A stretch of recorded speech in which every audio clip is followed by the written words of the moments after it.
Gandang hapon guys. Yan, Bernis na. At papunta akong palengke ngayon. Bili ko ng mailutong ulam kasi may overtime pa kami ngayon. Alas 8 hanggang alas 8 bukas ng umaga. Dapat wala na kaming pasok ngayon kasi Bernis na.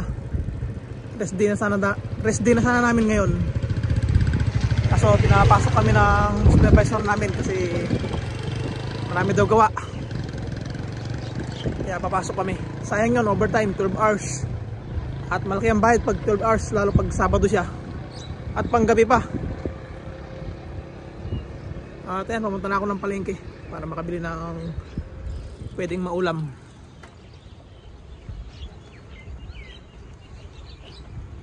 At halos kagigising ko lang kanina ng konti.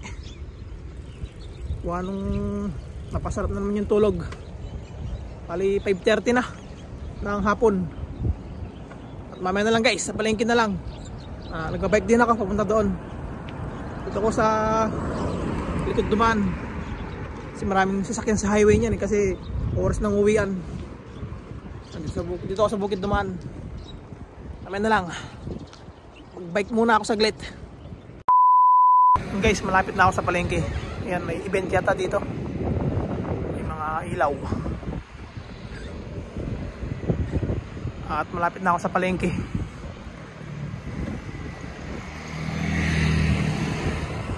Daming pailaw. Ayan guys, dito na ako sa palengke. Ito sa may likod. Sa mga gulayan. Sa mga gulay. Doon ako sa loob bibili. Doon yung mga karne. Mga karne ng manok at baboy. Ito puro gulay sa labas. Pasok muna ako dun sa loob. Doon yung mga isda. Hindi ako meron pa kasi may gusto kong bilhin ngayon. Yung balon-balonan ng manok. Mag-adobo sana ako. Sana meron. Guys, mga isda.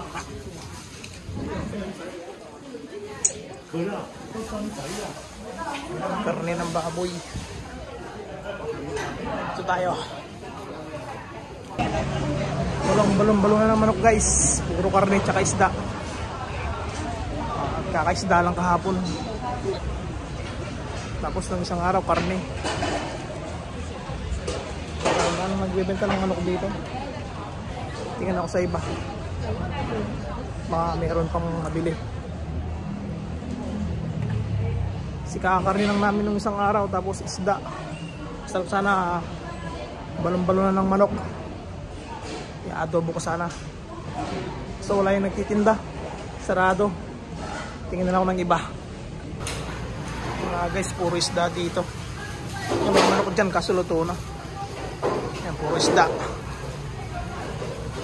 Kulay. Walang balon-balonan ng chicken. Yan, hindi ako madalas bumili ng gulay. Kay tatay. At tara, balik na ng dorm. Walang chicken.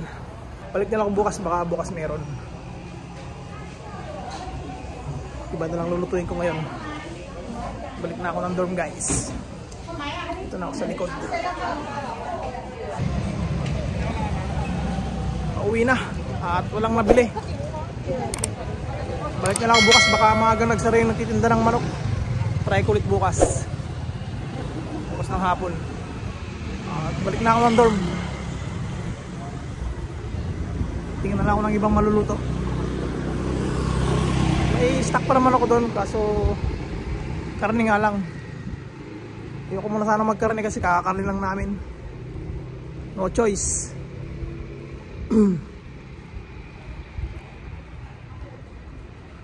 Baka maaga siya nagsara yung nagtitinda ng manok.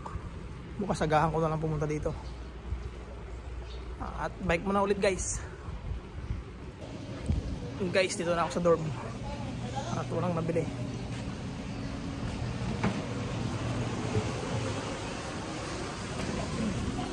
Mag-prepare muna ako. Kasi alas 8 ang pasok. At mag-alas 6 na rin. Mamaya na lang, prepare muna.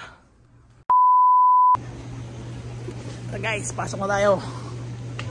At mag-alas 8 na. Let's go. OT. Saturday OT. Bali 12 hours nga kami ngayon. Hanggang bukas ng alas 8 ng umaga. Kasi minsan ang OT namin pag Sabado is 8 to 4 lang ng madaling araw. Ngayon maganda kasi 8 to 8. Yan, mapunta na ng company. Pag kasi 12 hours malaki ang bayad niya. Siguro nasa 3.5.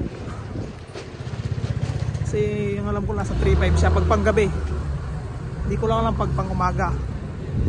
Nakalimutan ko yung isa pang umaga eh. Yan, biyahe na. Punta na ng company niya, nasa Lagos ito.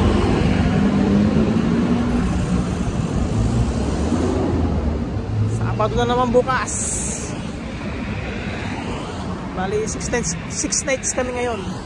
Yung pinasok namin ngayon 6 ng gabi.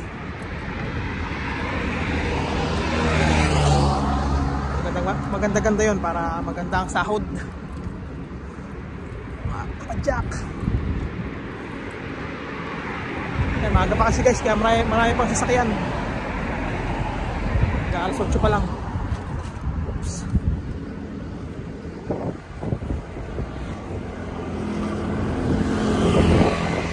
Ganun pa rin, malamig. Parang nagbago. Malamig pa rin. Malapit na sa company. Konting padyak na lang. Sa company na.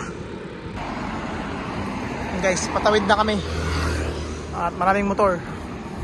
Kaya na maubos yung mga motor. Meron pa dyan? Yan, may overtime dyan guys. May negoto dyan. Tara, tawid na. Let's go. Guys, nasa company na. May nagote dyan sa Anchor. Yan, dyan. Sila Jeric. Pati sila ngayon dyan. Bali pang umaga sila. At 1 week din silang overtime. Kaya walang boss na may pasok sila. At yun nga guys, no, iba yung bayad ng Sabado. Lalo pag 12 hours. Malaki siya. Bali kasama yung net differential. Siguro aabot siya ng 4,000 or 3,500 ganun. Kaya maganda talaga pag Sabado. Lalo pag panggabi pa, 12 hours. Kaya na-park muna ako ng bike. Tungin muna tayo guys. Sa sahod papakita ko sa inyo kung magkano yung bayad ng Sabado, yung 12 hours. At panggabi pa. Pakita ko sa inyo sa sahod. Kasi yung dati matagal na eh. Hindi ko na makita yung payslip ko. At last year pa yon. Iba kasi ngayon tumaas yung sahod eh. Kaya tumaas din yung rate ng Sabado. Hindi ko na maalala kung magkano yung last year. Saka madalang lang yung 12 hours na ganito. Madalas 4 hours lang. At syempre di mawala ang kape natin guys. Bebendo mo tayo ng kape. At laban sa antok. Bendo ka? O tara, bendo tayo. Madilim na. Bendo lang kami nito. Medyo madilim na dito guys. Mamaya na lang. Yan, nakagbendo na guys. Ito, kape. Laban sa antok. At walang OT yung mga pangumaga dito sa Company 1 ngayon. Kaya naka-off yung mga ilaw. I-open na naman namin ulit. Tomorrow. Guys, pauwi na naman. Tapos na ang 12 hours. Yan, makulimlim.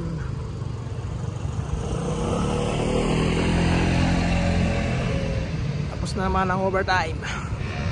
Pauwi na tayo. Stop muna tayo dito guys. Naka red light. Ang ganda ng panahon, no? Kulimlim na malamig. Yan, nasa highway na tayo. Lig. At next week pang umaga na naman. Bali Sabado na ngayon. Bukas Linggo na agad. Isang araw lang yung pahinga. Oh, lamig. Tingnan natin yung mga isda dito guys, kung marami pa. Maraming isda sa Payturay dito eh. Kung andyan pa yung mga isda. At pag pumunta kami sa Ukay-Ukay, bibili ako ng pamingwit para makapamingwit. Wala yata. Tingnan natin guys. Yan.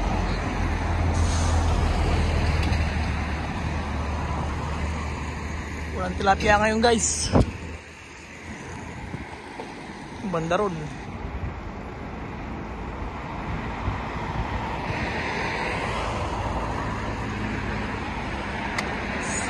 Sa kabila ata meron, doon sa kabila. Ito wala.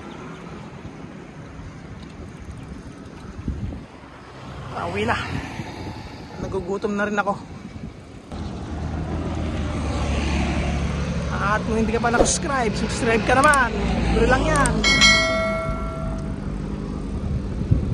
Ano ba yan? Sa next video na lang ulit guys. Ingat kayo lagi. Bye bye.